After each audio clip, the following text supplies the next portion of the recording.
రజాకారుల దాష్టీకం నుంచి తెలంగాణ రాష్ట్ర సాధన వరకు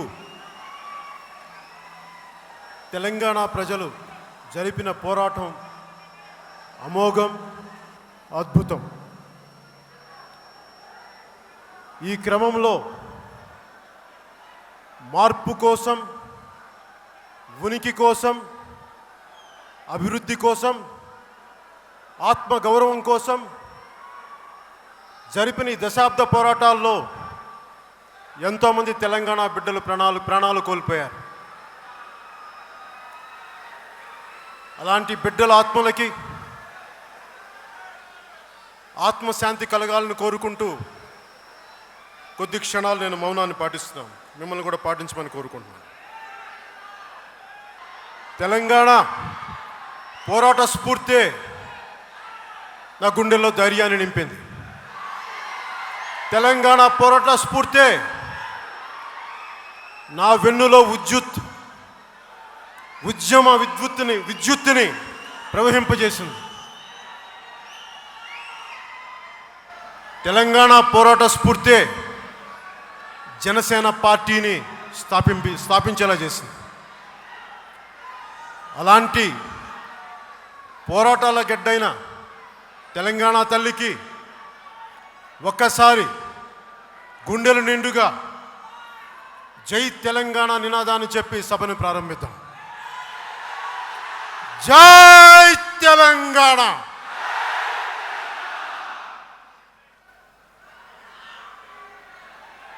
ఒక దేశపు సంపద నదులు కాదు, అరణ్యాలు కాదు, ఖనిజాలు కాదు, కలల ఖనిజాలతో చేసిన యువత. పాత తరానికి కర్ర అవసరమైనప్పుడే కొత్త తరం తాలూకు విలువ తెలుస్తుంది. ఒక కొత్త తరాన్ని డబ్బులతో పని లేకుండా, వారసత్వాలతో పని లేకుండా ఒక కొత్త తరాన్ని రాజకీయాల్లోకి తీసుకురావాలి అన్న జనసేన ప్రయత్నమే ఈ రోజున మీ ముందు ఇక్కడ ఉంచేలా చేసింది. ఒక సామాజిక మార్పుని, ఒక కొత్త తరాన్ని మేల్కొల్పడం చాలా ప్రసవ వేదన పడాలి, చాలా కష్టసాధ్యమైనది. అలాంటి ఒక కొత్త తరాన్ని మేల్కొల్పడం కోసం ఈ రోజున జనసేన ప్రయాణం మొదలుపెట్టి ఎవ్వరూ లేకుండా, పెద్ద బలమైన మేధావులు లేకుండా, డబ్బున్నవారు లేకుండా, కేవలం యువత ఆడపడుచులు ఇచ్చిన గుండె ధైర్యంతోనే జనసేన పార్టీ ఈ రోజున 7 సంవత్సరాలు అయింది. ఈ రోజున జనసేన పార్టీ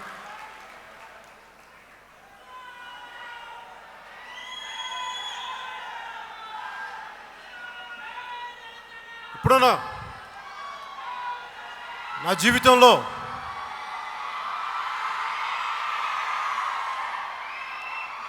స్థలాభావం వల్ల కేవలం ఉమ్మడి 10 జిల్లాల నుంచి ఆదిలాబాద్, ఖమ్మం, వరంగల్, నల్గొండ, మెదక్, నిజామాబాద్, కరీంనగర్, రంగారెడ్డి, హైదరాబాద్, మహబూబ్ నగర్ నుంచి వచ్చిన జన సైనికులందరికీ పేరు పేరున నా హృదయపూర్వక నమస్కారాలు, హృదయపూర్వక ధన్యవాదాలు. గత స్థానిక ఎన్నికల్లో కూడా పోటీ చేసిన జనసేన అభ్యర్థులందరికీ పేరు పేరున నా హృదయపూర్వక ధన్యవాదాలు, హృదయపూర్వక నమస్కారాలు.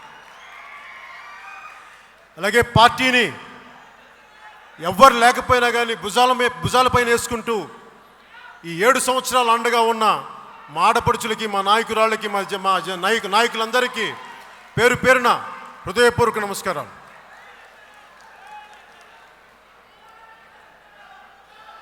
జనసేన పార్టీ పెట్టడానికి కంటే మనందరం చాలామంది ప్రపంచం మారాలి, సమాజంలో మార్పు రావాలి అని చెప్పి రకరకాలుగా ఆలోచిస్తూ ఉంటాం. నాకు చిన్నప్పటి నుంచి ఉన్న అలవాటు కాన్సెప్చువల్ అండర్స్టాండింగ్ అంటాం. అంటే ఒకటి తెలియాలి అంటే అది అనుభవం కావాలండి. ఆ కాన్సెప్చువల్ అండర్స్టాండింగ్ ఉదాహరణకి ఒకరెవరన్నా యాపిల్ని ఉదాహరించవచ్చు. యాపిల్ ఇలా ఉంటుందో తీయగా ఉంటుంది, ఇలా దాని రుచి ఇలా ఉంటుందని. కానీ అది తింటే తప్ప దాని రుచి తెలియదు. అలాగే రాజకీయాల్లో, అలాగే నేను మా రాజకీయాల్లో రాకముందు మార్షల్ ఆర్ట్స్లో కూడా నేను తమ్ముడి సినిమాలు చేస్తున్నప్పుడు, కరాటే నేర్చుకున్నప్పుడు, కిక్ బాక్సింగ్ నేర్చుకున్నప్పుడు ఈ పవర్ ఫీట్స్ చేసేవాడిని. చేతుల మీద నుంచి కార్లు వెళ్ళటం దగ్గర నుంచి, లేదంటే ఒక అరటన్ను ఛాతీ మీద కొట్టించుకొని పగలు కొట్టించుకోండి, ఇవన్నీ చూసేవాడిని చిన్నప్పుడు.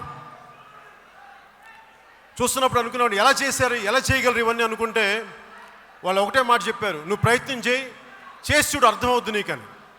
ఏదైనా సరే అడుగు పెడితే తప్ప అనుభవం రాదు. అడుగు పెడితే తప్ప అనుభవం రాదు. అలాగే రాజకీయాల్లో కూడా మనం కూర్చొని సమాజం మారాలి, ఇలా ఉండాలి, కన్నీళ్లు తుడవాలి, కష్టాలు తీర్చాలంటే నువ్వు దూకాలి దాంట్లోకి. నేను ఆలోచించలా తలకాయ ఎగిరిపోద్దా, ఓడిపోతామా, గెలుస్తామా, నాకు ఏమీ తెలియదు. ఏడుస్తున్న ప్రజలకి కన్నీళ్లు తుడవగలమా లేదా, దానికంత గుండె ధైర్యం ఉందా లేదా అని చెప్పి కాన్సెప్చువల్ అండర్స్టాండింగ్ దిగాలి, దెబ్బ తినాలి, మోచేతులు గిరిగిపోవాలి, రక్తం కారాలి, అప్పుడు కదా అర్థమవుద్ది. అందరు నన్ను భయపెట్టారు రాజకీయాల్లోకి వస్తుంటే. 2009లో మీరు వచ్చి మళ్ళీ ఇప్పుడు రావాలంటే ఇంకెన్నిసార్లని. అప్పుడు అది నా అధీనంలో లేదు. ఎవరెవరో చాలామంది బయట వాళ్ళు ఉన్నారు. తెలంగాణలో అంతా సంపూర్ణంగా తిరిగిన వాడిని 2009లో, హైదరాబాద్ మొదలుకొని ఆదిలాబాద్ వరకు. కానీ ఈసారి నేను ప్రయత్నం చేస్తాను మార్పు కోసం, ఒక బలమైన సామాజిక మార్పు కోసం, ఒక సమతుల్యత కోసం వస్తాం, మాట్లాడతాం. మహా అయితే ఓడిపోతాం, మహా అయితే ప్రాణాలు పోతాం, అంతకు మించి ఏం జరగదు.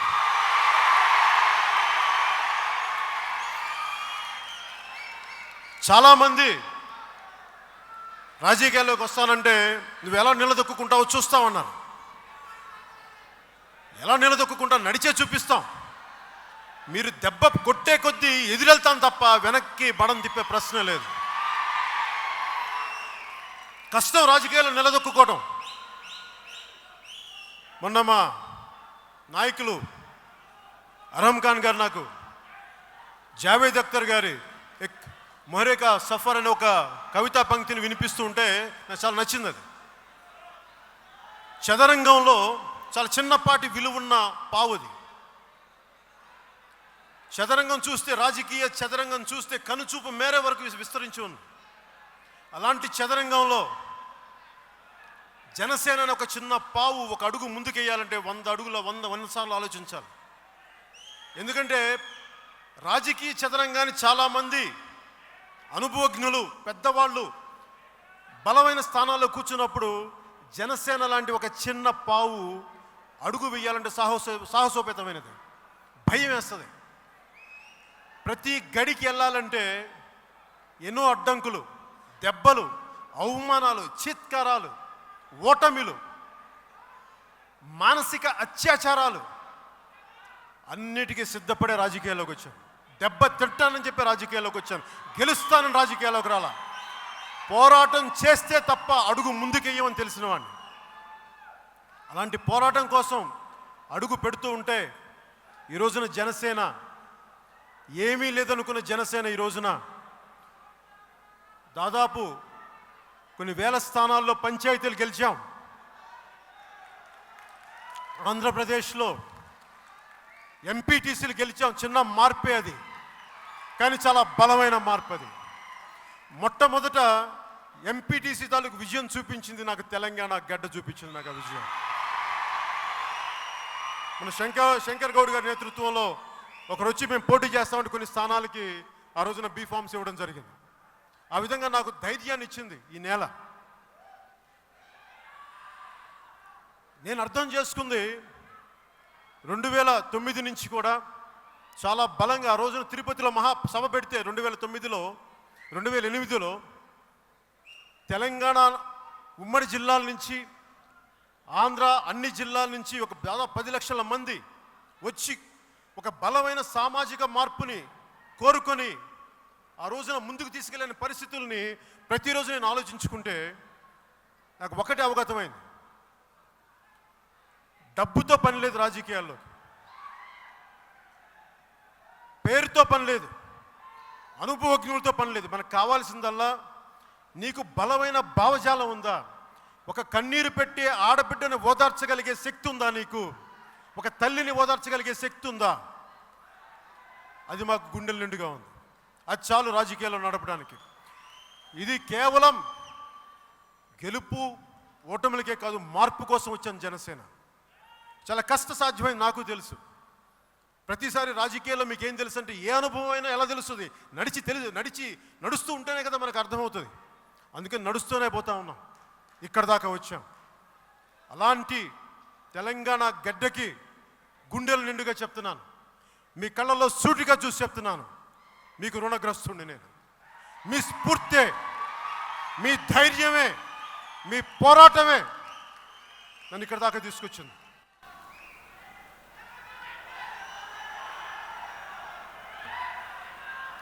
మరి రాజకీయాల్లోకి రావడం ఇది రిస్కా? దేనికి రిస్క్ చేయాలి? అవసరమేముంది? డబ్బులున్నాయి, పేరుంది, ఇంట్లో కూర్చోవచ్చు కదా. చిన్నప్పటి నుంచి ఈ రోజున మన స్వాతంత్రం అనుభవిస్తున్నామంటే తెలంగాణ కూడా ఈ రోజున వచ్చిందంటే ఎంతమంది బిడ్డలు ప్రాణాలు కోల్పోయారు, ఎంతమంది బిడ్డలు రజాకారుల ఉద్యమంలో చనిపోయారు. దానికి ముందు ఎన్ని రకాల పోరాటాల్లో ప్రజలు వాళ్ళందరూ ప్రాణత్యాగాలు చేస్తేనే ఈ రోజున భారతదేశం కానీ మనకు తెలంగాణ నేల కానీ.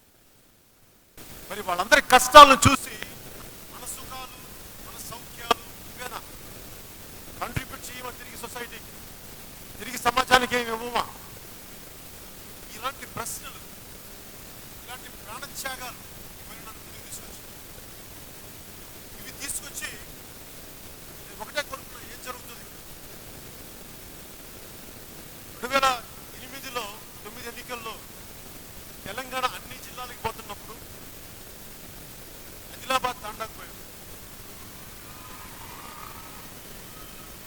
ఆదిలాబాద్ తాండాకు పోతే అప్పటి నాయకులంతా, నా చుట్టుపక్కల నాయకులంతా చెప్తా ఉన్నారు, ఏం కావాలమ్మా మీకు మాట్లాడుతూ ఉంటే వీడికి ఇవి ప్రామిసులు చేయండి, అవి ప్రామిసులు చేయండి అంటే ఒక కళ్ళు లేని తల్లి, గుడ్లు కూడా లేవు, కన్నీళ్ళు వస్తూ అయ్యా మాకు కొంచెం నీళ్ళు కావాలన్న. ఏం కావాలమ్మంటే నీళ్ళు కావాలన్న. నేను చూస్తూ ఉన్నాను అట్లాగా. నేనేమో మినరల్ వాటర్ తాగుతా ఉన్నా, ఆ తల్లి నాకు నీళ్ళు కావాలని అడుగుతూ ఉంటే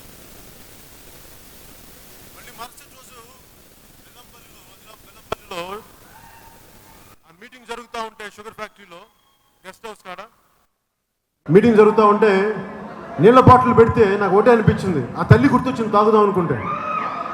గుండె తప్పు చేస్తున్నట్టు అనిపించింది, పశ్చాత్తాపానికి గురైంది.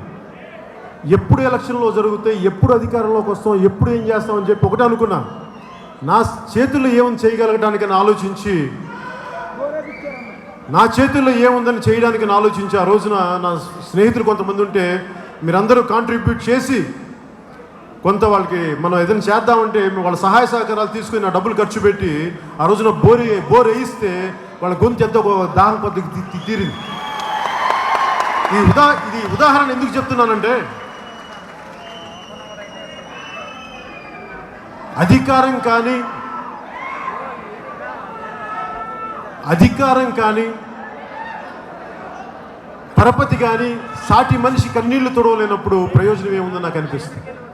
అందుకని ఆ రోజు నుంచి నా బాధ, నా వేదన నన్ను వెంటాడి నిద్ర లేకుండా చేసి, ప్రజారాజ్యం పార్టీ ఓడిపోయినప్పటికీ సామాజిక న్యాయం అన్న ఉద్దేశంతో మేము వచ్చి కూడా ఆ రోజును నిలబెట్టుకోలేనందుకు అది నన్ను ప్రతి అనుక్షణం దహించి, నాదైన కృషి నేను చెయ్యాలి, నాదైన నేను నిలబడాలి, దెబ్బ తిన్నా పర్లేదు కానీ ఒక ఆశయాన్ని ముందుకు తీసుకెళ్దాం. ఇన్ని దశాబ్దాలు పోరాడితేనే తెలంగాణ రాష్ట్ర సాధన జరగలేదు. అలాంటిది సామాజిక న్యాయం అనేది చాలా బలమైన నినాదం. అది ఆ నినాదాన్ని తీసుకెళ్ళడానికి మన వంతు కృషి చేద్దాం మనం అని చెప్పి ఈరోజున ముందుకు తీసుకుపోతా. ఈరోజున జనసేన ఈ ప్రస్థానాన్ని మొదలుపెట్టాం. మరి మొదలు పెట్టాలంటే మనకి ఏం కావాలి, ఏ భావజాలం మీద కావాలి, ఎలాంటి ఆలోచన విధానం కావాలంటే, ఒకటి జనసేనని మేము ప్రతిపాదించిన సూత్రాలన్నీ కూడా కులాలను కలిపే ఆలోచన విధానం కానీ, మతాల ప్రస్తావన లేని రాజకీయం కానీ, భాషలను గౌరవించే సాంప్రదాయం కానీ, సంస్కృతులను కాపాడే సమాజం కానీ, ప్రాంతీయతను విస్మరించని జాతీయవాదం, అవినీతిపైన రాజీ లేని పోరాటం, పర్యావరణాన్ని పరిరక్షించే అభివృద్ధి ప్రస్థానం, ఇవన్నీ ప్రత్యక్షంగా తిరిగిన తర్వాత వచ్చినాయి. పుస్తకాల్లో చదువుకున్నాయి. ఇవన్నీ రోడ్లపైన తిరిగి క్షేత్రస్థాయిలో పర్యటన జరిపిన తర్వాత ఇవి వచ్చిన సూత్రాలు. ఇవి కులాలను కలిపే ఆలోచన విధానానికి ఒక కులాన్ని వర్గశత్రువుగా చూడలేం మనం. మన భారతదేశం చాలా క్లిష్టమైన సమాజం, చాలా ఇంట్రికేట్. ఇలాంటి సమాజంలో ఒక కులమంతా మహానుభావులు, ఒక కులమంతా మొత్తం మంచి చెడ్డవారు ఉంటారని అనుకోలేము. చాలా కాంప్లెక్స్ సొసైటీ. ఇలాంటి కాంప్లెక్స్ సొసైటీని అర్థం చేసుకొని నేను ముందుకెళ్తా ఉన్నాను. చాలామంది నేను కులాల గురించి మాట్లాడుతున్నాను అనగానే చాలామందికి బాధ కలుగుద్ది. కులాల రొచ్చులో దిగుతున్నాడు అంటారు. నాకు కుల భావన లేనివాడిని. మనస్ఫూర్తిగా మీరు నమ్మాలి. కులాలని గౌరవించేవాడిని. నాకు నా కులం ఏంటో తెలియదు. నాకు చాలా కాలం ఇక నేను పెద్ద ఇంటర్ తర్వాత చదువుకోలేదు. నాకు కుల ప్రస్తావన ఇప్పుడు రాలేదు. నా స్నేహితులు ఎవరు ఈ కులం ఆ కులం అన్న చాలామంది మొన్న తెలిసింది నాకు ఈ మధ్యన. నాకు కులం అనేది నేను ఎప్పుడు, అది మనం చాయిస్ లేదు మనకి. ఏ మతంలో పుట్టాలి, ఏ రంగుతో పుట్టాలి, ఏ భాష మాట్లాడాలి, ఏ ప్రాంతంలో పుట్టాలి, అది మనల్ని అనుమతి తీసుకుని పుట్టింది కాదు, జరిగినాయి అంతే. ఇది అందుకే నేను ఎప్పుడు కాకపోతే కులం అనేది మన భారతదేశంలో ఒక అంతర్భాగం, సామాజిక సత్యం. ఇది దీన్ని దాటి వెళ్ళలేము మనం. కానీ దీన్ని అర్థం చేసుకుంటూ ముందుకు తీసుకెళ్ళాలి. సో కులాల రొచ్చు గురించి నేను మాట్లాడుతున్నానంటే కులాలని రెచ్చగొట్టడం కాదు. ఒక శరీరంలో ఒక రుగ్మత, ఒక జబ్బు ఉంటే ఒక డాక్టర్ ఏం చేస్తాడు, ఇక్కడ క్యాన్సరస్ గ్రోత్ ఉంది, లేదంటే ఇక్కడ కుళ్ళిపోయింది, దీన్ని కట్ చేయాలో, లేదంటే ఇక్కడ శుభ్రం చేయాలో అంటాడు. సామాజిక రుగ్మత, సమాజంలో జబ్బు ఉంటే ఏం చేయాలి, నేను చెప్పాలి బయటికి, ఈ సమస్య ఇక్కడ ఉంది, దీన్ని కడగాలి. నేను కులాల గురించి మాట్లాడుతుంటే నన్ను ఒక సోషల్ డాక్టరింగ్గానే చూడండి తప్ప నేను కులాలను రెచ్చగొట్టే వ్యక్తిని కాదు. ఎందుకంటే నేను అన్ని కులాలని, ఒకసారి మా నాయకుల్లో కానీ కింద కానీ ఎవరైనా చూడండి, అన్ని కులాలు ఉన్నారు. రెడ్డి సామాజిక వర్గం ఉన్నారు, బీసీ కులాలు ఉన్నాయి, మైనారిటీ కులస్తులు ఉన్నారు, జీసస్ క్రైస్ట్ని ప్రార్థించే క్రిస్టియన్ సోదరులు ఉన్నారు. ఎప్పుడు కూడా నేను ఈ కులం ఈ మతం అని నేను ఎప్పుడు పట్టింపలేదు. కాకపోతే మన హక్కులు, ఎదుటి వారి హక్కులు భంగం కలిగించినంత వరకు ఆ ఉద్దేశం నేను మాట్లాడతాను తప్ప ఎప్పుడు కూడా కులాల ప్రస్తావన తీసుకొస్తానంటే ఒక సామాజిక సత్యాన్ని అర్థం చేసుకొని దీన్ని ముందుకు తీసుకెళ్లాలని ఆలోచించాను. అలాగే మతాల ప్రస్తావన లేని రాజకీయం గురించి చెప్పాలి అంటే అసలు మతాల ప్రస్తావన లేకుండా ఉండాలనే కోరిక. అమెరికన్ కాన్స్టిట్యూషన్ డిక్లేర్ చేసినప్పుడు బానిసత్వం ఉండకూడదు అని అనుకున్నప్పుడు అది అమల్లోకి రావడానికి లింకన్ టైం పట్టింది. 16th ప్రెసిడెంట్, ఫస్ట్ ప్రెసిడెంట్ ప్రతిపాదిస్తే దాన్ని చేసింది 16వ ప్రెసిడెంట్. అలాగే మతాల ప్రస్తావన రాజకీయం రావాలని నేను కోరుకున్నా, జరగాలని నేను కోరుకున్నా. ఆ దిశగా మేము అడుగులేస్తూ ఉన్నాం. అలాగే నేను చాలాసార్లు హిందువుల దేవాలయాల గురించి మాట్లాడుతున్నప్పుడు ఒకసారి నన్ను నువ్వు హిందువులకి సపోర్ట్ చేస్తున్నావు అంటే నేను ఒకటే చెప్తున్నానా అలాంటి పెద్దలందరికీ, చర్చి మీద దాడి జరిగినప్పుడు నేను ఖండిస్తాను, ఒక మస్జిద్ మీద దాడి జరిగినప్పుడు నేను ఖండిస్తాను, ఒక దేవాలయం మీద దాడి జరిగినప్పుడు కూడా నేను ఖండిస్తాను. దాన్ని అలాగే చూడాలి తప్ప దేవాలయాన్ని దాడి చేస్తున్నప్పుడు ఖండిస్తే తప్పు అని నేను అనుకుని, ఎందుకంటే దానివల్ల ఓట్లు పోతాయని నేను అనుకుని. ఎందుకంటే రాజ్యాంగంలో ప్రతి ఒక్కరికి మత స్వేచ్ఛ కల్పించబడింది. ఇంకో మతాన్ని తిట్టే హక్కు ఏ మతానికి లేదు. దానికి నేను కట్టుబడి ఉన్నాను. అలాగే భాషలని గౌరవించే సాంప్రదాయం ఎందుకు ఇది పెట్టానంటే మీకే తెలుసు, మా తెలంగాణ భాషని యాసని మీరు అగౌరవపరుస్తున్నారని చెప్పి మీ అందరికీ ఎంత బాధ, ఎంత కష్టం, ఎంత ఆత్మన్యూనతా భావానికి లోనయ్యారో తెలిసిన వాడిని. నారాజు గాకుర మా అన్నయ్య నేను పెట్టానంటే మీకు చెప్పడానికి. నేను మిగతా వాళ్ళు గౌరవిస్తారో నాకు లేదో నాకు తెలియదు, నేను మిమ్మల్ని గౌరవిస్తున్నాను. మన భాషని, మన యాసని నేను గౌరవిస్తున్నాను. అది చెప్పడానికి సంస్కృతుల్ని కాపాడే సమాజం. మన బతుకమ్మ ఆడినా, మన బోనాలు ఆడినా, ఏదైనా సరే మన సంస్కృతి అది. ప్రతి ప్రాంతానికి ఒక సంస్కృతి ఉంటుంది. ఆ సంస్కృతిని పరిరక్షించుకోవాలి. అది మన దేశ జీవధారలో భాగం. అది అలాగే ప్రాంతీయతను విస్మరించిన జాతీయవాదం. రాష్ట్ర విభజన జరిగినప్పుడు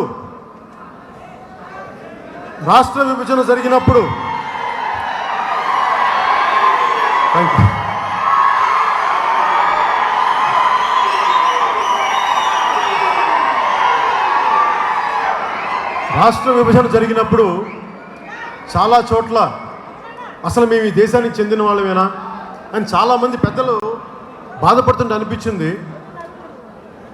జాతీయ అంటే ప్రాంతీయతను విస్మరించకూడదు.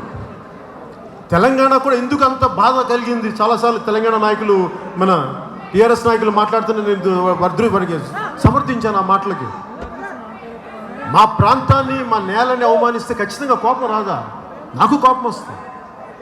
నేను ఇక్కడే పుట్టి ఉన్నట్టు నాకు కోపం వస్తుంది. నేను అందుకు ఏకీపించాను ఆ నాయకులందరితో. ఒక మాట మాట్లాడలేదు, నేను గౌరవించాను. అందుకని ప్రాంతీయతని విస్మరించని జాతీయవాదం ఉండాలి.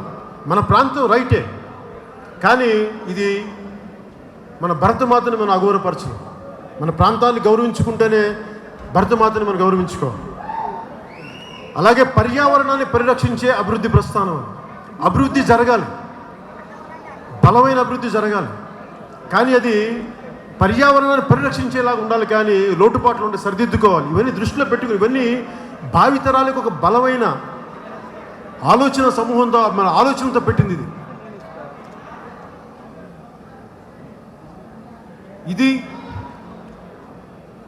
ఒక రోజులో జరిగేది కాదు. కానీ మేము ఈ సిద్ధాంతాల కట్టుబడి మేము ముందుకు పోతా ఉన్నాం.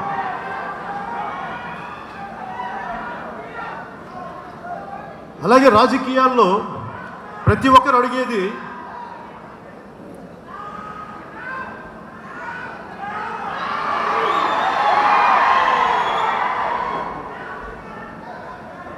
కూర్చోబెట్టం. రాజకీయాల్లో వర్గశత్రువుని నిర్ధారించడం ఎలా అని అడుగుతారు.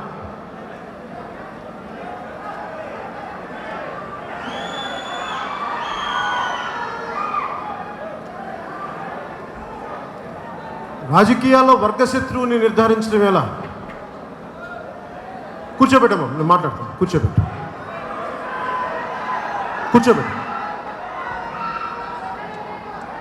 ఏనంటారు?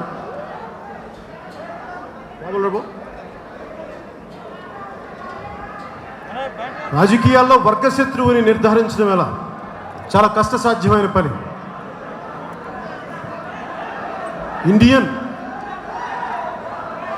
ఇప్పటిదాకా ఇండియన్ హిస్టరీలో అర్థం చేసుకోవాలి, ఒక వర్గశత్రువుని నిర్ధారించడం అంటే చాలా కష్టసాధ్యమైంది.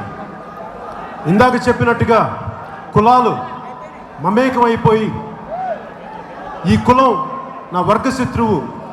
ఈ రోజున ఆంధ్రప్రదేశ్లో ఒక కులం వర్గశత్రువు అని నిర్ధారించడం వల్ల, డిక్లేర్ చేయడం వల్ల ఆంధ్రప్రదేశ్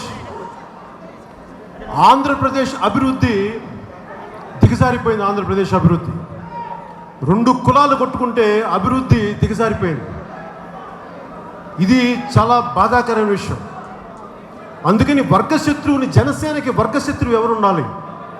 దేని మీద పోరాటం చేయాలంటే జనసేనకి వర్గశత్రువు దాష్టీకం, దౌర్జన్యం, పేదరికం, అవినీతి, మౌలిక వసతులు లేని వీటిని అడ్డుకుంటున్న వాళ్ళు ఎవరైనా సరే మనం వారిని వర్గశత్రువులుగానే ప్రకటించాలి.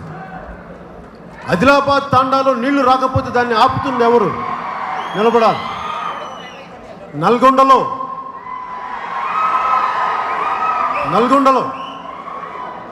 అక్కడ ఫ్లోరైడ్ సమస్య పోవాలంటే ఏం చేయాలి? ఏ పాలసీలు అడ్డుకుంటున్నాయి? అవి మన వర్గశత్రువులు. వ్యక్తులు నేను ఎప్పుడు వర్గశత్రువులుగా అభివర్ణించను. ఒకసారి వ్యక్తులు దాన్ని ముందుకు తీసుకెళ్ళచ్చు, కానీ మనం మాట్లాడి పోరాటాలు చేస్తే దాని సమస్యను పరిష్కరించవచ్చు. మనకి రాజకీయాల్లో జనసేన కానీ ఎవరైనా కానీ ఆలోచించాల్సింది వ్యక్తుల మీద కోపం లేదు. ఇక్కడ వైసీపీ, ఆంధ్రాలో ఉన్న వైసీపీ నాయకులు నా శత్రువులు కాదు నాకు. అలాగే ఇక్కడున్న నాయకులు ఎవరున్న శత్రువులు కాదు, నా ప్రత్యర్థులు కూడా కాదు. అందరం కలిసి ఈ ప్రాంతానికి, ఈ నేలకి ఇది చెయ్యాలని కోరుకుంటాం. ఆ చేసే పక్షంలో సవ్యంగా చేస్తున్నారా లేదా అని దాంట్లో ఒడిదుడుకులు ఉంటాయి, దాంట్లో మాటలు అటు ఇటు ఉంటాయి తప్ప నేను ఎవరిని కూడా వ్యక్తిగతంగా నాకు శత్రుత్వం ఎవరితో ఉండదు. వాళ్ళు నన్ను తిట్టచ్చు, తిమ్మచ్చు, రకరకాలుగా అనొచ్చు, కానీ నేను ఎప్పుడు వాళ్ళ శత్రువులుగా చూడను. వాళ్ళు ఎదుర్కొంటాను చాలా బలంగా, ఏ మాత్రం భయపడకుండా ఎదుర్కొంటాను.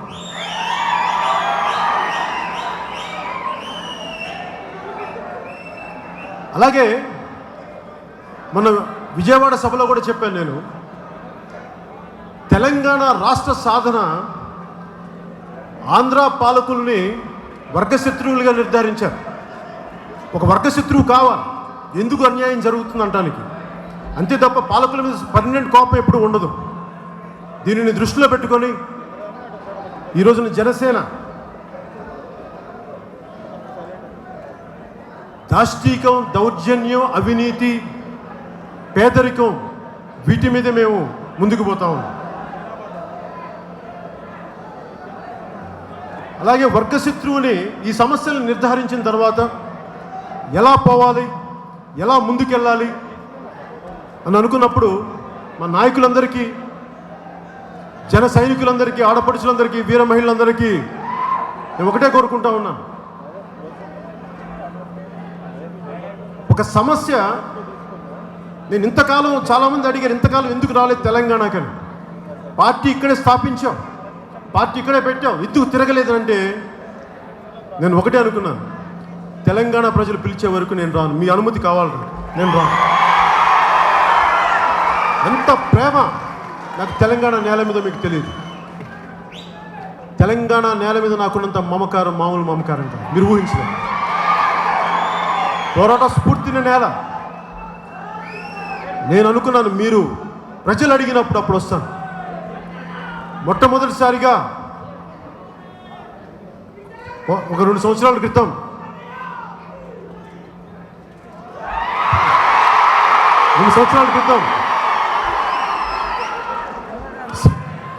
నల్లమల్ల అడవుల నుంచి శివ అనే కుర్రవాడు,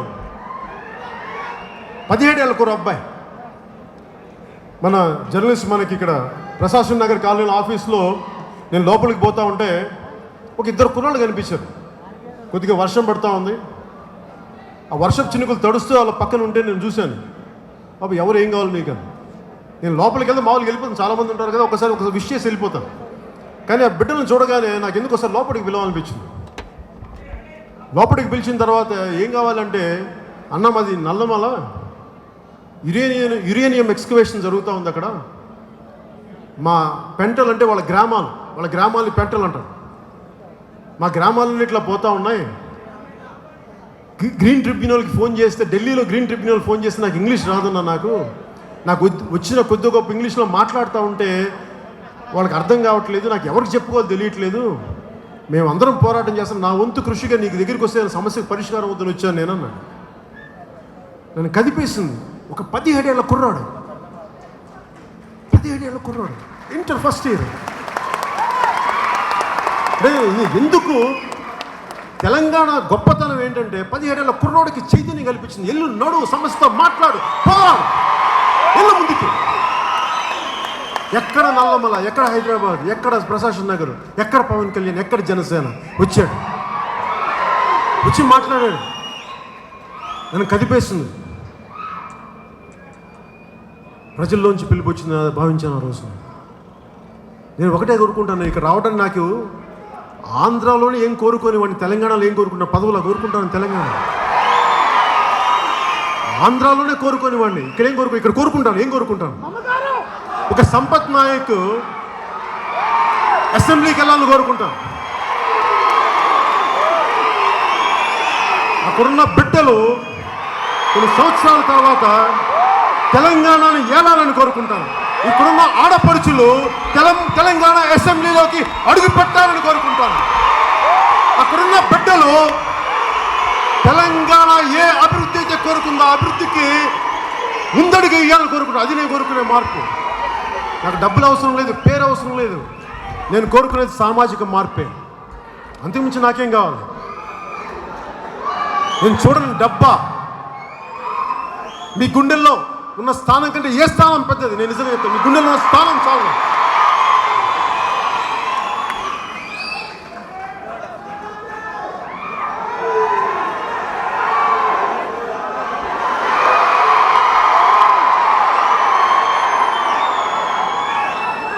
చిన్నగా శివ గురించి చెప్తాను. శివాది అయిపోయిన తర్వాత నేను ఏం చేశాను? మొట్టమొదటిసారి అదే సమయానికి నాకు వ్యక్తిగతంగా తెలుసు వి హనుమంతరావు గారు, బీసీ నాయకులు, కాంగ్రెస్ నాయకులు. నాకు వ్యక్తిగతంగా ఆయన తెలుసుకుని నేను చూడడానికి వచ్చారు. ఎలా ఉన్నావు ఏంటి కనుక్కోడానికి వస్తే ఆయనతో మాట్లాడుతూ ఉంటే అనిపించింది. సో ఆ శివ కుర్రోడు గురించి చెప్పి ఇట్లా ఉంది, ఇలా జరిగింది అంటే నేను మనందరం కలిసి ఒక ఆల్ పార్టీ మీటింగ్ పెట్టుకుందాం. ఆ రోజున ఆల్ పార్టీ మీటింగ్లో పెద్దలు కోదండరామ్ గారు కానీ, పాసెం యాదగిరి గారు కానీ, అలా నల్గొండ నుంచి పర్యావరణవేత్తలు, మిగతా పార్టీల నుంచి నాయకులు, వీళ్ళందరూ వచ్చి ఆ రౌండ్ టేబుల్ కాన్ఫరెన్స్ పెడతా ఉంటే ఆ రోజు మాట్లాడిన చెంచుల ప్రతినిధి చిగుళ్ళ మల్లికార్జున్ ఒకటే చెప్పాడు. అబ్బాయి మాట్లాడుతుంటే నాకు అమెరికాలో రెడ్ యూనియన్ చీఫ్ మాట్లాడు, సియాటిల్ సియాక్స్ చీఫ్, అతను మాట్లాడిన మాటలు గుర్తొచ్చింది. ఈ రోజుకి కదిలిస్తాయి ఆ బిడ్డ మాటలు. అన్న, ఈ వాగులు, వంకలు, సెలయేళ్ళు, ఈ చెట్లు, ఈ పుట్టలు మా అన్నదమ్ములు, మా అక్క చెల్లెలు అన్న. పెద్ద పులిని పెద్దమ్మ తల్లి అంటాం, ఎలుగుబంటిని మల్లన్న అంటాం, తేనెలో ఉండే గడ్డని తెల్లగడ్డ దీన్ని మల్లన్న అంటాం. అలాగే ఇందాక చెప్పిన ఎలుగుబంటిని లింగమయ్య అంటాం. ఇట్లాగా మేము మా జీవితాలు మేము బతుకుతున్నామన్నా, అడవిని ఆశ్రయించుకునేవాళ్ళం అని మాట్లాడితే నాకు అనిపించింది, ఆ బిడ్డలకి న్యాయం చేయకపోతే ఇంకెవరికి న్యాయం చేస్తాం? ఇక్కడ చెప్తున్నాను, మేము అభివృద్ధి జరగాలి, ఖచ్చితంగా అభివృద్ధి జరగాలి. అభివృద్ధి ప్రస్థానం, పర్యావరణాన్ని పరిరక్షించే అభివృద్ధి ప్రస్థానం జరగాలి. కానీ పర్యావరణాన్ని అంత దారుణంగా విధ్వంసం చేసేసి అభివృద్ధి మనకు ఆనందం కలిగిస్తాం. వేలాది మంది చెంచుళ్ళు రోడ్ల మీదకి వచ్చేస్తే వాళ్ళు కన్నీళ్లు పెడుతుంటే ఆ కన్నీటి మీద మనం అభివృద్ధి అనగలమా? సో ఎట్లా చేయాలి? ఈ మధ్యలో కొంత అభివృద్ధి జరగాలి. ఎప్పుడు అభివృద్ధి విధ్వంసంతో కూడి ఉంటుంది. మన సంస్కృతి ఒక ఇల్లు తవ్వాలన్నా కానీ నేల తల్లికి భూపూజ చేసి అమ్మ క్షమించి నేను తవ్వుతున్నానని చెప్పి అంత గొప్ప నేల ఇది, అంత సంస్కృతి. అలాంటిది అడవుల్ని తొలిచేస్తూ ఉంటే చాలా ఆవేదన కలుగుతుంది. సో ఆ రోజున ఏదో ఒక రాష్ట్ర ప్రభుత్వం కూడా కదిలి ఆ రోజున ముందే నిర్ణయించుకున్న తర్వాత నిర్ణయించుకున్న ఏదైతేనే ప్రస్తుతానికి అది ఆగి ఉండటం నిజంగా చాలా ఆనందం కలిగించింది. అందుకు మనస్ఫూర్తిగా అందరికీ నా కృతజ్ఞత.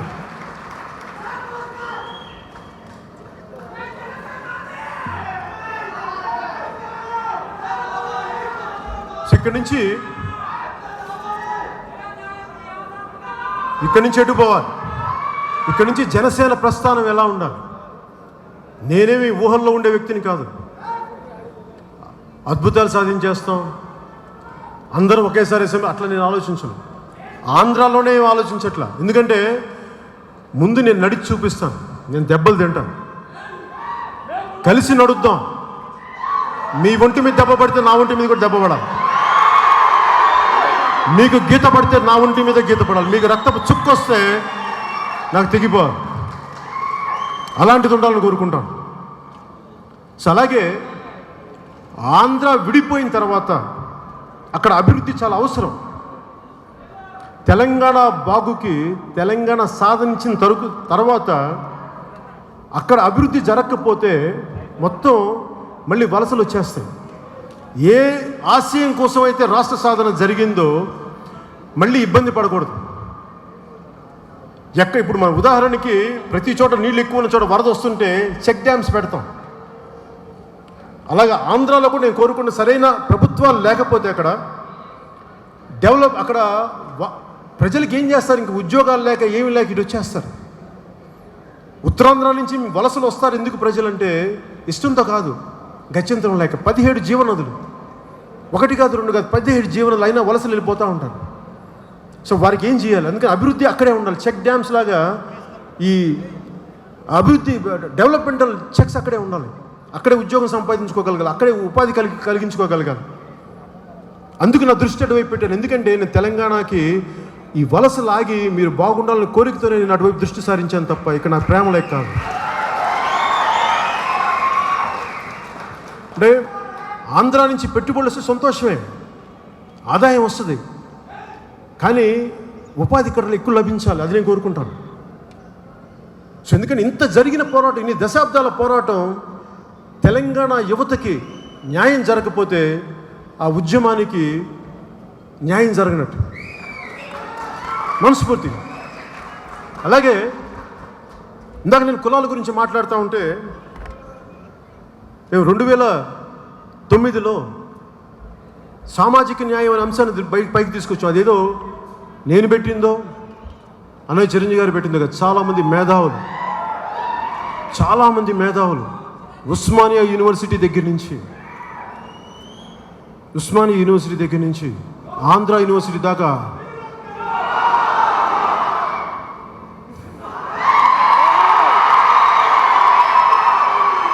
చాలామంది పెద్దలు, సామాజిక సామాజికవేత్తలు వీళ్ళందరూ వచ్చి అధికారం అందరికీ దక్కాలి, కొద్దిమంది చేతుల్లో కాదంటే. ఇందులో ఒక కులానికి వ్యతిరేకం కాదు. ఇక్కడ వెనుకబడ్డ కులాలకి న్యాయం జరగాలి అంటే అభివృద్ధి చెందిన కులాలకి అన్యాయం జరగడం అని కాదు, వాళ్ళకి న్యాయం చేయమని కోరుతున్నాం. దీన్ని దృష్టిలో పెట్టుకొని ఆ రోజున పెడితే రకరకాల పరిస్థితుల వల్ల ముందుకు వెళ్ళలేకపోయాం. కానీ నేను మర్చిపోలేదు, గుండెల్లో పెట్టుకున్నాను, మనసులో పెట్టుకున్నాను. ఈ రోజున ఒక సంపత్ నాయక్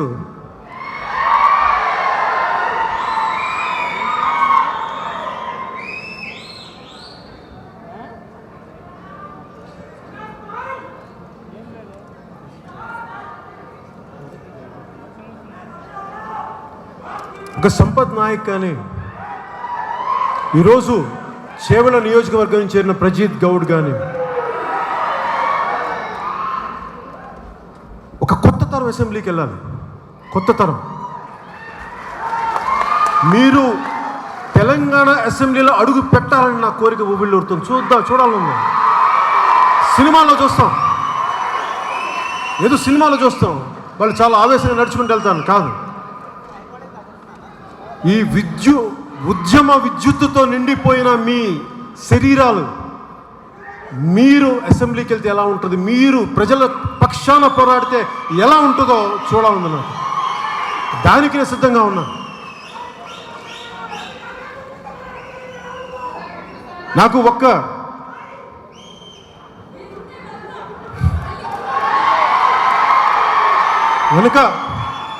బీసీ కులాలని కాదు, యుఎస్లో ఉండే జనసేన అభ్యర్థి, నా అభిమాని మేకల సతీష్ రెడ్డి కూడా అలాంటి యువకులు వెళ్ళాలి, పార్లమెంట్లోకి వెళ్ళాలి, అసెంబ్లీకి వెళ్ళాలి. ఇక్కడున్న మన మహేందర్ రెడ్డి అంటే నేను వీళ్ళందరూ మీరు అనుకోవచ్చు ఎలా పార్టీ పెట్టాడు ఎలా ఉంటారంటే, వీళ్ళెవరు నన్ను వదిలి వెళ్ళా. 2007 నుంచి ప్రజారాజ్యం పార్టీ పెట్టక ముందు నుంచి వీళ్ళందరూ నాతో ఉన్నారు. మీ అందరికీ తెలుసో లేదో, నేను 2008లో కామన్ మ్యాన్ ప్రొటెక్షన్ ఫోర్స్ని పెట్టే దేనికి, అదే జనసేన. ఈ రోజున ఎందుకు పెట్టానంటే, నా దగ్గర డబ్బు లేకపోయినా పేట లేకపోయినా నాకు అన్యాయం జరుగుతుంటే నేను గొంతెత్తి నా అన్యాయం జరుగుతున్న నా సాటి మనిషికి నిలబడాలి, ఆ ఆవేదన నుంచి పెట్టాను. అది ఇంక వేరే కారణాలు ఏమి లేవు. ఆ రోజు నుంచి వాళ్ళందరూ ఆకర్షితులై వచ్చిన వాళ్ళు ఈ రోజున నాకు ఇక్కడ దాకా నిలబడున్నారు. దాదాపు 12 సంవత్సరాలు అయింది పెట్టి. సో మహేందర్ రెడ్డి, శంకర్ గౌడ్ కానీ, రామ్ తుల్లూరి గారు కానీ, వీళ్ళందరూ రకరకాల స్థానాల్లో, మీరు అసెంబ్లీయా, పార్లమెంటా, లేదంటే ప్రజలకి ఏదైనా చేయాలి, అన్ని అందరూ స్థానాలు కాదు, ఎవరి ఇష్టాలకు తగ్గట్టుగా మీరందరూ వెళ్ళాలని కోరుకునేవాడిని నేను. ఎక్కడో మారుమూల శివ అనే కుర్రవాడు 17, ఈరోజు 10, 18, 19 ఉంటాయి. ఒక 10 సంవత్సరాల తర్వాత ఆ అబ్బాయి అటవీ శాఖ మంత్రి అయితే ఎలా ఉంటుందో మీరు ఊహించండి. ఒక చిగుళ్ళ మల్లికార్జున్ పర్యావరణాన్ని పరిరక్షించే మంత్రి అయితే ఎలా ఉంటుందో ఆలోచించండి. నేను అలాంటి వాళ్ళు రావాలని కోరుకుంటున్నాను. అభివృద్ధి జరగాలి, ఖచ్చితంగా అభివృద్ధి జరగాలి, పెట్టుబడులు రావాలి, కానీ అది అందరికీ న్యాయం చేసేలా ఉండాలి. కేవలం డబ్బు ఒకటే కాదు, ఆరోగ్యం కూడా ఉండాలి. ఈ దిశగా జనసేన ఆలోచిస్తూ ఉంది. ఇక్కడున్న జన సైనికులకి కానీ, ఆడపడుచులకి, వీర మహిళలకి, జనసేన నాయకులకి, ఉమ్మడి 10 జిల్లాల నుంచి వచ్చిన ప్రతి ఒక్కరికి పేరు పేరున చెప్తా ఉన్నాను. ప్రజాస్వామ్యంలో సహకరించాల్సిన పరిస్థితులు ఉంటాయి, సంఘర్షించాల్సిన పరిస్థితులు ఉంటాయి. కోఆపరేట్ చేయాలి, కొన్నిసార్లు కన్ఫ్రంట్ కూడా చేయాలి, వెనకడుగు వేయకూడదు. చాలా ఆచితూచి అడుగులేద్దాం, ముందుకెళ్దాం.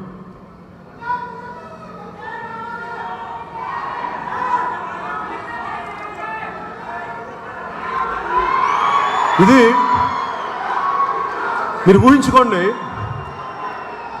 ఈ రోజున నాకు నాయకత్వాన్ని ఎలా డెవలప్ చేయాలో నాకు తెలుసు. ఉదాహరణకి దాసోజు శ్రవణ్, తెలంగాణ ఉద్యమంలో బలమైన గొంతు దాసోజు శ్రవణ్. ఆ రోజు దాసోజు శ్రవణ్ను నేను రాజకీయాల్లోకి ఆహ్వానించాను. నీలాంటి వాడు రాజకీయాలు ఉండాలని. పూర్వ ఉస్మానియా యూనివర్సిటీ విద్యార్థి, నువ్వు రావాలి, మీలాంటి వాళ్ళు రావాలి, మీకు అండగా ఉంటాం. ఆ రోజునగా మనం బాధపడ్డాడు. మొన్న ఎలక్షన్స్లో తను సీట్ రాలేదు, ఏదో బాధపడతా ఉంటే పోయినసారి 2014లో నా కులానికి ఓట్లు లేవని అంటే బాధపడుతున్నా నేను అర్థం చేసుకోగలను. మరి ఆ రోజున ప్రజారాజ్యం పార్టీలో మేము ఉన్నప్పుడు తను సికింద్రాబాద్ పార్లమెంట్ నియోజకవర్గానికి అభ్యర్థిగా పెడితే 1,00,000 పైన ఓట్లు వచ్చినాయి. మరి అంటే నేను ఎందుకు చెప్తున్నానంటే, ఎక్కడో చోట ప్రారంభించాలి కదా. మనిషి ఓడిపోతాడో గెలుస్తాడో ఒక అడుగు ఎవరికైనా అవకాశం ఇస్తేనే కదా.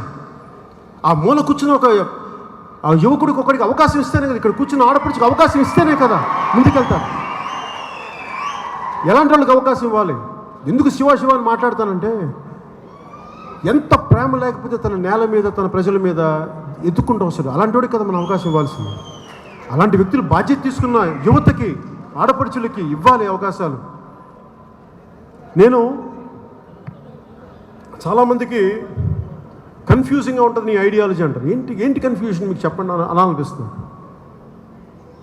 ఒకసారి లెఫ్ట్ వైపు మాట్లాడతాం, ఇంకోసారి రైట్ వైపు మాట్లాడతాం. అంటే నాకు ఒకటే అడగాలనుకుంటున్నా. నన్ను ఆ మధ్యన ఆంధ్రాలో స్పెషల్ కేటగిరీ స్టేటస్ అప్పుడు ఉద్యమం చేస్తూ ఉంటే అన్నట్టు ఒక మాట చెప్పాలి. స్పెషల్ కేటగిరీ స్టేటస్ ఉద్యమం ఎలా చేయాలో మీ నుంచి నేర్చుకోవాలి. నేను ఆంధ్రాలో చెప్పిన వాడిని, తెలంగాణ చూసి నేర్చుకోవాలి మనం. ఆ రోజున చాలామంది కమ్యూనిస్ట్ పెద్ద నాయకులు అడిగారు, నువ్వు ఎలాగా ఒకరోజు ఇలా చేస్తావు అలా చేస్తావు. నేను చెప్పాను, సార్ మీరు పెద్దలు తెలంగాణ సాధన కోసం సిపిఐ బీజేపీ కలిసి వెళ్ళినప్పుడు ప్రజా సమస్యల కోసం మీద కలిసి వెళ్ళి తప్పేంటంటే, అంటే మీకు ఒక న్యాయం మాకు న్యాయం ఎలా పెట్టాలి? కుదరదు. అలాగే వేరే పార్టీల్లో గెలిచి ఆ పార్టీ నాయకులను తీసుకుంటే తప్పు కదా అండి? అప్పుడు కన్ఫ్యూజన్ లేదా అండి? అవి ఓకేనా మీకు? రాత్రికి రాత్రి మార్చేస్తే అప్పుడు కన్ఫ్యూజన్ రాదా అండి? వాళ్ళకి రాదు, మనల్ని అంటారు. నేనేం కోరుకుంటానంటే, ఒక ఆలోచన విధానం ముందుకు తీసుకెళ్ళేటప్పుడు ఎక్స్ట్రీమ్ లెఫ్ట్, ఎక్స్ట్రీమ్ రైట్ వెళ్ళలేం. సమాజంలో లేదు. ఇందాక చెప్పినట్టుగా ఒక మతమంతా మంచివారు, ఒక మతమంతా దుర్మార్గులు ఉండరు, ఒక కులవంతా మహానుభావులు, ఒక కులవంతా పాపాత్ములు ఉండరు. అన్నీ కలిసిమెలిసే ఉంటాయి. కామ క్రోధ లోభ మోహ మదమాశ్చర్యాలతో ఉంటుంది సమాజం. వ్యక్తి కానీ సమాజం కానీ, వ్యక్తుల కలయికే కదా సమాజం. వీటిని దృష్టిలో పెట్టుకొని నేను ఒకటే అనుకున్నాను, నేను ప్రజలకి సంక్షేమం కోసం నేను ఏ మాట అయితే ఇచ్చానో, నాకు ఎవరైతే కలిసి వస్తారో నేను వాళ్ళతో కలిసి వెళ్తాను. దీంట్లో మళ్ళీ మీకు మాట ఇస్తున్నాను, నేను పదవి ఆశించను. నాకు ఎవరికి డబ్బులు ఆశించాల్సిన అవసరం లేదు, నాకు అంత గచ్చింతం లేదు. మీరు నచ్చితే చూసే సినిమాలు నాకు డబ్బులు ఇస్తే చాలు. నాకు అలాంటి ప్రజల నుంచి అలాంటి పాపపు డబ్బు నేను ఎప్పుడు తీసుకోను. అలాంటి పాపపు డబ్బు మంచిది కాదు. నా తండ్రి నేర్పించిన సంస్కారం అది, నేను ఎప్పుడు చేయను. మీరందరూ ప్రేమగా చందాలు వేసుకుని ఇలాంటి సభ పెడితే వస్తాను. దీనికి డబ్బు ఖర్చు అవుతుంది. కాఫీ టిఫిన్కి డబ్బులు అవుతాయి, టీలకు డబ్బులు అవుతాయి. మీరు ఊహించుకోండి, ఏ డబ్బు ఉందని చెప్పి పార్టీ పెట్టాను. నా బలం డబ్బు కాదు, మీ గుండెల్లో ఉన్న బలమే నా బలం.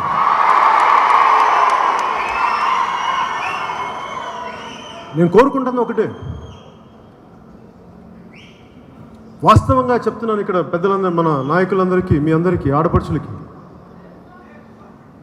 ఇక్కడ ఉన్న పార్టీలను గౌరవించాలి. నేను నిజంగా గౌరవిస్తాను. ఎవరు తక్కువ వ్యక్తులు ఇక్కడ ఎవరు లేరు, చాలా బలమైన వ్యక్తులు ఉన్నారు. ఒక కేసీఆర్ గారు కానీ, ఒక రేవంత్ రెడ్డి గారు కానీ,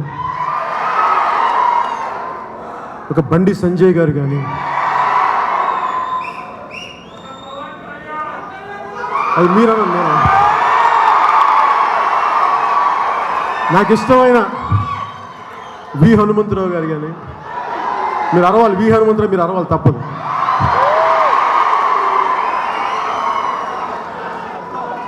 అలాగే బలమైన నాయకుడు దాసోజు శ్రవణ్ కానీ, వీళ్ళందరూ బలమైన నాయకులు. వీళ్ళంతా ఎవరి స్థాయిల్లో, అందరూ కంపేర్ చేయను, అందరూ ఒకటి స్థాయిని చెప్పను. కానీ అంటే వీళ్ళందరూ ఉండగా జనసేన ఎలా ఉంటుందంటే, నేను అది ఆలోచించట్లే.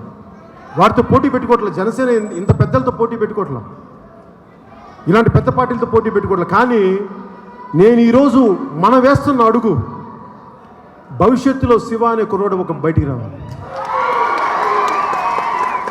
వాళ్ళ కోసం ఇక్కడున్న ఒక ఆడబిడ్డ, మా ఆడపడుచు, మీరు ఒకరోజు ఎమ్మెల్యే, మీరు సభలో అడుగు పెడితే దానికోసం అడుగులేస్తుంది. ఎన్ని సంవత్సరాలు పడద్దు, 10 సంవత్సరాలు కూడా పట్టలేమండి. వెయిట్ చేద్దాం, మార్పుని తీసుకొద్దాం.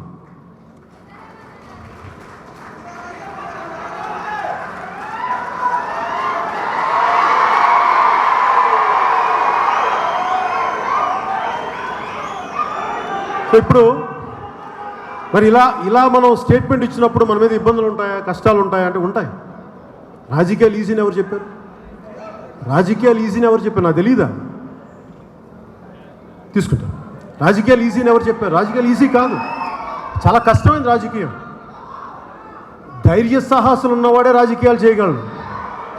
ప్రజలు ఏడుస్తుంటే అది నా కష్టాన్ని తెలుసుకున్నవాడే వాడు రాజకీయం చేయగలడు, వాళ్ళు నిలబడగలరు. అలాంటి వాళ్ళ కోసం, అలాంటి వాళ్ళు ఉండాలి. నేను వాళ్ళ కోసం వెయిట్ చేస్తా ఉన్నా.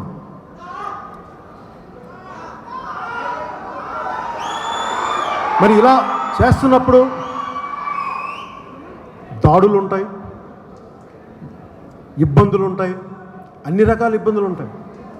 ఈ రోజున ఆంధ్రాలో జన సైనికుల్ని, ఆడపడుచులను పెట్టే ఇబ్బందులు మామూలు ఇబ్బందులు కాదు.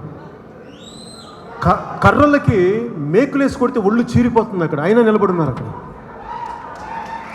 అంటే మీకు ఎందుకు చెప్తున్నానంటే, మార్పు ఎంత బలమైందంటే ఒకసారి గుండెల్లో నింపుకోవాలి. మీకు అలవాట్లేదు ఏంటి, మీకు తెలియంది ఏంటి చెప్పండి. నేను మీకు చెప్పాలా? తాతకి దగ్గులు నేర్పాలా? తెలంగాణ ప్రజలకు నేను ఉద్యమం నేర్పించాలా? మీకు తెలియదా? తెలంగాణ యువతకి మీకు ఉద్యమ విద్యుత్ లేదు, నేను మీకు చెప్పాలా? మీకు తెలియదా?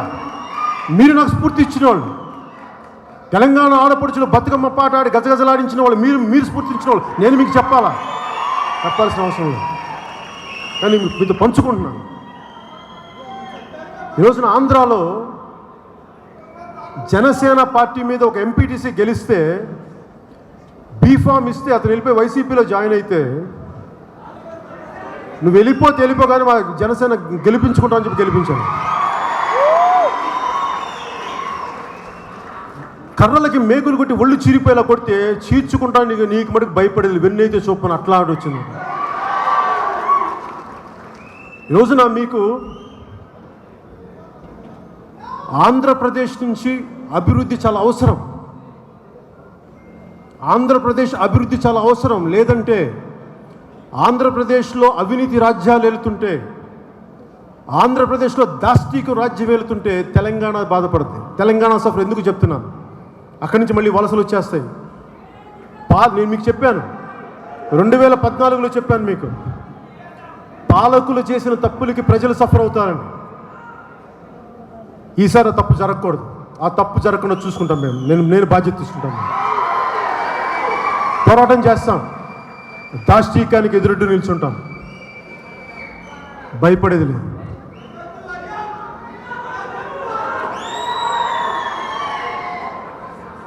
అలాగే ఇంత బాధ్యత మనం ఎందుకు తీసుకోవాలి అంటే, బాధ్యత తీసుకుంటాం.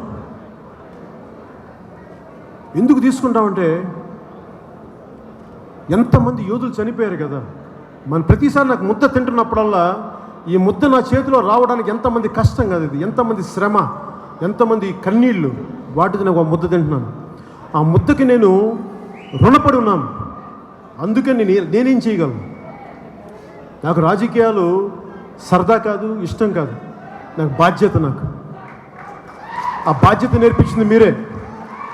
ఆ బాధ్యత మీరే వహించాలి. ఇక్కడ ఎక్కడో నెల్లూరులో ఉన్నప్పుడు తెలంగాణ సాయుధ పోరాటం చదివి ఇంటర్మీడియట్ ఫస్ట్ ఇయర్లో ఉన్నప్పుడు తెలంగాణ సాయుధ పోరాటం స్ఫూర్తి చెందినవాడిని. అది తీసుకొచ్చి నన్ను గుండెలో ఇక్కడ నిలబెట్టింది. ఆంధ్ర నాకు జన్మనిచ్చిందేమో, ఆంధ్రాలో గుంటూరు నాకు జన్మనిస్తే తెలంగాణలో కరీంనగర్ నాకు పునర్జన్మనిచ్చింది. అందుకు నేను రుణగ్రస్తుని తెలంగాణకి. కష్టాలు, కన్నీళ్లు, అవినీతి చూస్తూ ఉంటే నాకు ఒకటే అనిపిస్తుంది. భగత్ సింగ్ మనందరికీ తెలుసు, మన ఆరాధ్య దైవం భగత్ సింగ్. అలాంటి భగత్ సింగ్ని 23 ఏళ్ల యువప్రాయంలో చనిపోయాడు.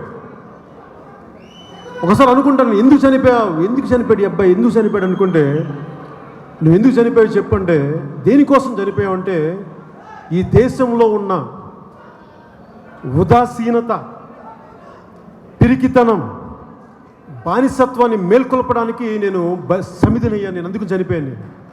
మిమ్మల్ని మేల్కొల్పడానికి నా చావు మీకు ఒక మేల్కొల్పు కావాలి, నా బలిదానం మీకు ఒక మేల్కొల్పు కావాలి. ఒకసారి అనిపిస్తుంది, భగత్ సింగ్ని అడగాలనిపిస్తుంది, ఆ రహస్య విద్య మాకు నేర్పించు, ఎలా మేల్కొలాలో మాకు నేర్పించు, ఆ మర్మ విద్య మాకు నేర్పించు. అంటే ఏమనిపిస్తాయంటే,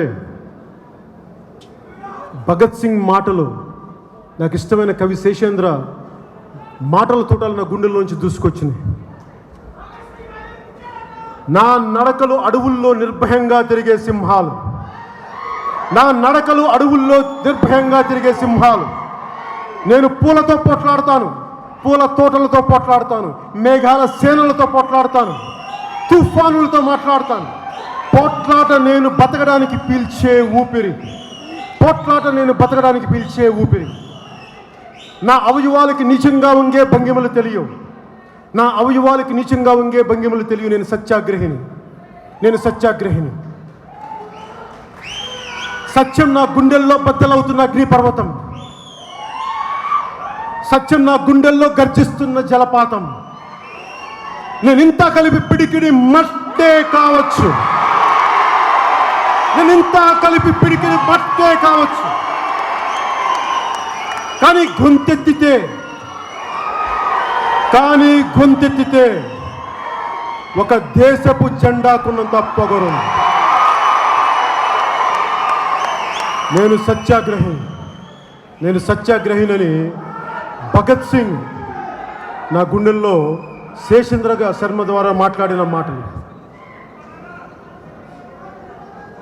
పోరాడితే పోయేదేముంది, బానిస సంఖ్యలు తప్ప. భయపడకుండా ముందుకు పోదాం, బాధ్యతతో పార్టీని నడుపుదాం. మన కోసం, మన ప్రజల కోసం, మన భావితరాల కోసం పనిచేద్దాం. ఇలాంటి స్ఫూర్తిని, ధైర్యాన్ని గుండెల్లో నింపిన తెలంగాణ నేల తల్లికి మొక్కుతూ, జన్మనిచ్చిన భరతమాతకి జేజేలు పలుకుతూ ముందుకు నడుద్దాం. స్వస్తి.